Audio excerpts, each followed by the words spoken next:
نبی کریم صلی اللہ علیہ وآلہ وسلم ایک دن مسجد میں تشریف فرما تھے۔ آپس میں بات چیت کے دوران نبی کریم صلی اللہ علیہ وآلہ وسلم نے پوچھا کہ بتاؤ کہ عورتوں کے لیے کیا چیز بہتر ہے؟ تو جواباً مختلف باتیں ہوتی رہیں۔ اچانک کسی کام سے حضرت علی رضی اللہ تعالیٰ عنہ کو گھر جانا پڑا۔ انہوں نے حضرت فاطمہ رضی اللہ تعالیٰ عنہا سے پوچھ لیا کہ دربار نبوت صلی اللہ علیہ وآلہ وسلم میں یہ بات پوچھی جا رہی ہے کہ عورت کے لیے کیا بہتر ہے، اگر آپ کچھ بتا سکتی ہیں تو بتائیں۔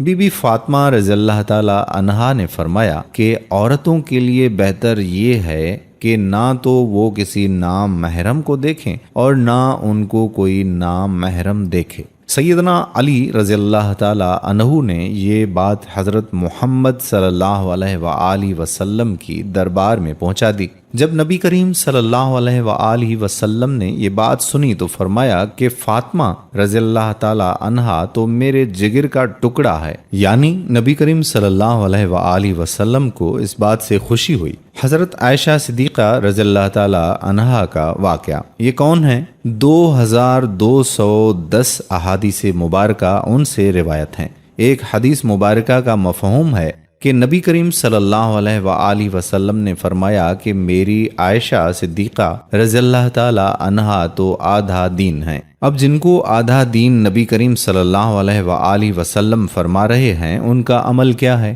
امام احمد رحمۃ اللہ علیہ نے روایت کی ہے کہ امی عائشہ صدیقہ رضی اللہ تعالی عنہا سے کہ نبی صلی اللہ علیہ وآلہ وسلم میرے کمرے میں رہتے تھے۔ اللہ رب العزت کی شان، نبی صلی اللہ علیہ وآلہ وسلم کو اللہ رب العزت نے اپنے پاس بلا لیا تو میرے کمرے میں آپ کی قبر مبارک بنی۔ فرماتی ہیں کہ جب قبر بن گئی تو میں معمول کے مطابق اس کمرے میں آتی جاتی رہتی کہ نبی صلی اللہ علیہ وآلہ وسلم تو میرے خاوند ہیں، پردے کی تو بات نہیں۔ پھر فرماتی ہیں کہ جب عرصے کے بعد میرے والد یعنی حضرت ابوبکر صدیق رضی اللہ تعالی عنہ کا انتقال ہوا تو وہ بھی وہیں آ گئے۔ فرماتی ہیں کہ اب ایک تو میرے خاوند ہو گئے اور ایک میرے والد، تو اب بھی میں اس طرح آتی جاتی رہتی تھی، کوئی مسئلہ نہیں تھا۔ لیکن جب حضرت عمر رضی اللہ تعالی عنہ کی قبر مبارک بھی وہاں بنی تو فرماتی ہیں کہ اب میں پردے سے جاتی تھی۔ ایک صحابیہ رضی اللہ تعالی عنہا جن کا نام ام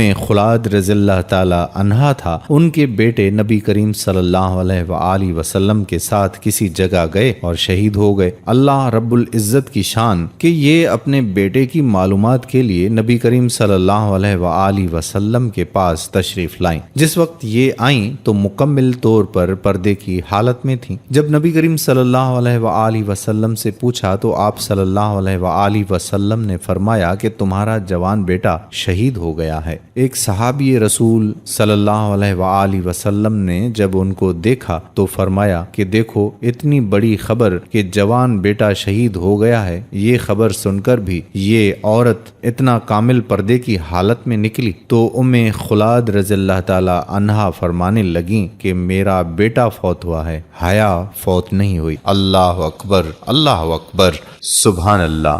میری پیاری بہنوں، یہ ہے اصل اسلام، اصل دین۔ جو میری بہنیں کہتی ہیں کہ پردہ آنکھ کا ہونا چاہیے، ان سے درخواست ہے کہ وہ اپنے گریبان میں ایک بار جھانکیں، کیا وہ ام المومنین سے بہتر ہیں؟ اگر بہتر نہیں، اور خدا کی قسم ہرگز بہتر نہیں ہو سکتی، تو پردہ ایمان کا حصہ ہے، اس کا ہرگز انکار مت کریں۔ پردے کا ایک خاص مقصد عورت کا ہی تحفظ ہے۔ جو میری بہنیں پردہ کرتی ہیں، پیارا اسلام کی پوری ٹیم انہیں سلام پیش کرتی ہے، اور جو میری بہنیں پردے کی نیت کرتی ہیں بس کمنٹس میں انشاءاللہ لکھتے ہیں۔ اس ویڈیو کو اتنا شیئر کر دیں کہ اسلام کی یہ دعوت ہر گھر، ہر بہن، ہر بیٹی تک پہنچ جائے۔ ہماری اس ویڈیو کی وجہ سے ایک بھی بہن پردہ کر لے تو یقین کریں کہ ویڈیو کا حق ادا ہو جائے گا۔ جزاک اللہ خیرہ۔ السلام علیکم ورحمۃ اللہ وبرکاتہ۔